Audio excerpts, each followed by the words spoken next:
Mi nombre es María Córdoba, estoy haciendo la tesis doctoral sobre resistencia de guisantes a nematodos fitoparásitos y estoy ya terminando mi tercer año.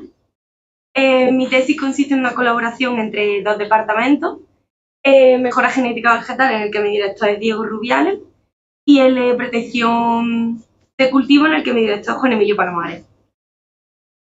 Os voy a hablar de los dos ejes principales de mi tesis. En primer lugar, el cultivo que utilizo, que es el guisante, que es una leguminosa de grano que es muy cultivada en climas templados y tiene conocidos beneficios tanto agrícolas como medioambientales. Como todos conocemos, pues, son muy importantes la fijación de nitrógeno al suelo. El pequeño problema que tiene este cultivo es que está afectado por varias enfermedades, entre las que se encuentran los nematodos fitoparásitos. ¿Y qué son los nematodos fitoparásitos? Que son los grandes desconocidos. Pues estos nematodos presentan una amplia variedad morfológica y causan enfermedades en las plantas tanto de forma directa como de forma indirecta, ya que penetran en la raíz y causan que no puedan absorber, las plantas no puedan absorber los nutrientes o el agua de la misma forma, y también facilitan la entrada de otras enfermedades. La magnitud de la pérdida de los cultivos por estos nematodos pues depende de la densidad de población de los nematodos en el suelo, de la susceptibilidad del cultivo a los diferentes nematodos que podemos encontrar y de las condiciones ambientales, si favorecen al cultivo o favorecen a la multiplicación de los nematodos. Y pueden causar grandes pérdidas en muchísimos cultivos. Voy a comenzar dando una pequeña pincelada sobre el guisante, ya que nosotros estudiamos una colección GWAS. Pero claro, ¿qué es el GWAS?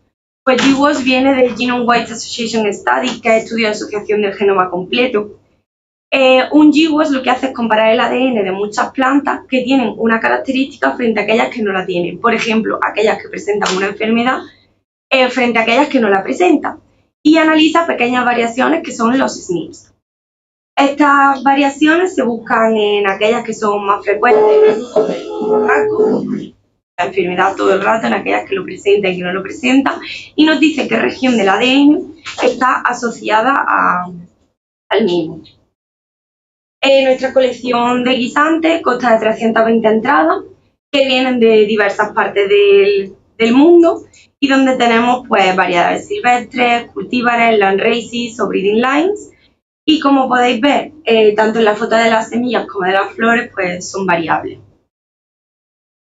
En cuanto a los nematodos que estudio, pues está Melidogyne apla y Pratylenchus mediterraneum. Para que los conozcáis un poco, pues Melidogyne apla son nematodos formadores de nódulos, inducen la formación de nódulos en la raíz al establecer su sitio de alimentación. Y son nematodos sedentarios. En la imagen A, lo que se ve es una hembra de Melidogyne tras alimentarse en la raíz, y en la imagen B y C podemos ver los nódulos en las raíces de guisante. En el caso de Pratylenchus mediterraneum, al contrario de Melidogyne apla, es un nematodo migratorio y es un nematodo lesionador de raíz. Se desplaza por la raíz y va provocando necrosis. En la imagen A y B se ve un Pratylenchus mediterraneum en la parte anterior y posterior. En la imagen C es un disco de zanahoria donde los multiplicamos, y en la D es una raíz necrosada por Pratylenchus mediterraneum. Actualmente estoy trabajando con Melidogyne apla y, como he dicho anteriormente, pues penetra en la raíz, forma un sitio de alimentación, y en rojo podemos ver una matriz gelatinosa donde forma la masa de huevos para reproducirse, y en verde pues se ve la hembra dentro de la raíz de guisante. Aquí se ve perfectamente la masa de huevos teñida y los huevos se pueden ver ahí hechos.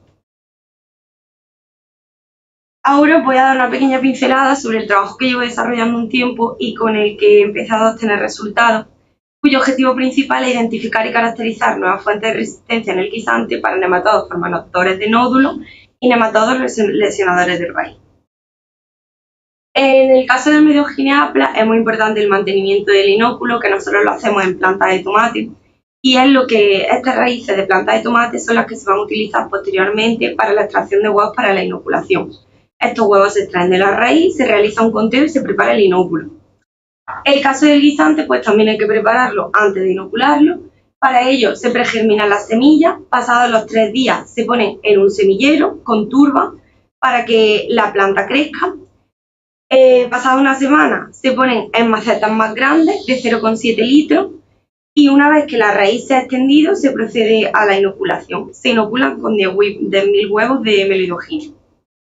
45 días después de la inoculación, cuando la planta ya está grande y el nematodo se ha reproducido, se sacan las raíces infectadas y se procede a la extracción de huevos de las raíces. En primer lugar, se baten las raíces con lejía al 10% durante 1 minuto. Posteriormente, se pasa por 2 mallas de tamizado.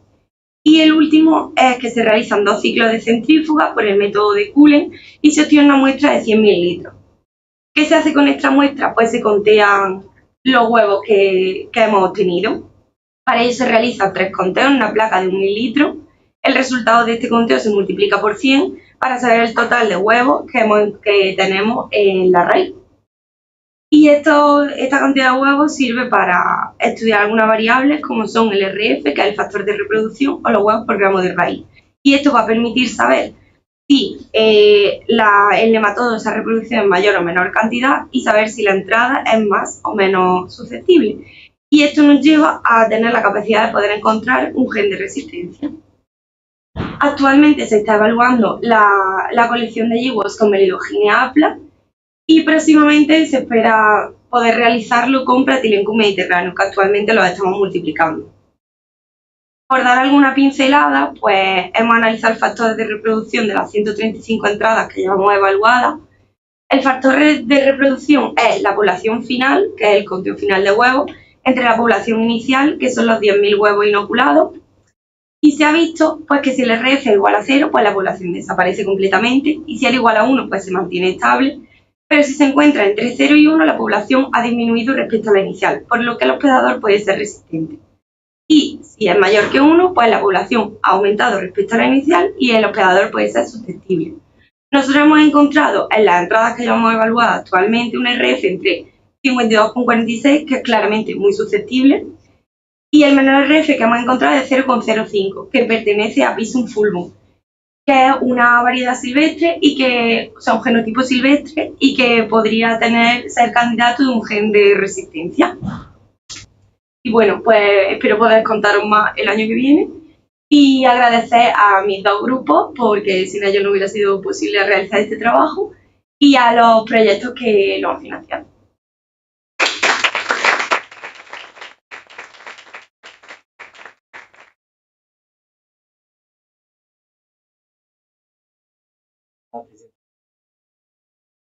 ¿Hay alguna pregunta? ¿No hay una pregunta? No, no. Tengo una pregunta. ¿Qué dificultad tiene trabajar con las 2 especies de nematodos que trabajas con? Pues hemos encontrado más dificultad para trabajar con Pratylencum mediterráneo. Lo primero porque se encontraba en mezcla de especies, entonces hemos tenido que separarla. Y segundo porque su multiplicación no es tan fácil como Melidogyne apla, ya que Melidogyne lo realizamos en raíz de tomate y es mucho más sencillo. Y Pratylencum, siendo un poquito más delicado, pues tenemos que hacerlo en discos de zanahoria, y hasta que hemos puesto a punto el protocolo, pues nos ha costado un poquito más, pero bueno, ya va bien tampoco. Todo genial. Yo tengo otra pregunta y es que me gustaría, es simplemente por saber, que si además de estudiar los huevos que tenéis en la raíz, también extraéis suelo y estudiáis si el nematodo está también en el suelo y lo contáis de ahí. Sí, extraemos 500 centímetros cúbicos de suelo, ya que el nematodo puede haber terminado el ciclo y haber salido fuera. Entonces también tenemos en cuenta los J2, que son los juveniles, y los huevos que podemos encontrar en el suelo para ver la reproducción que ha tenido el nematodo en la planta.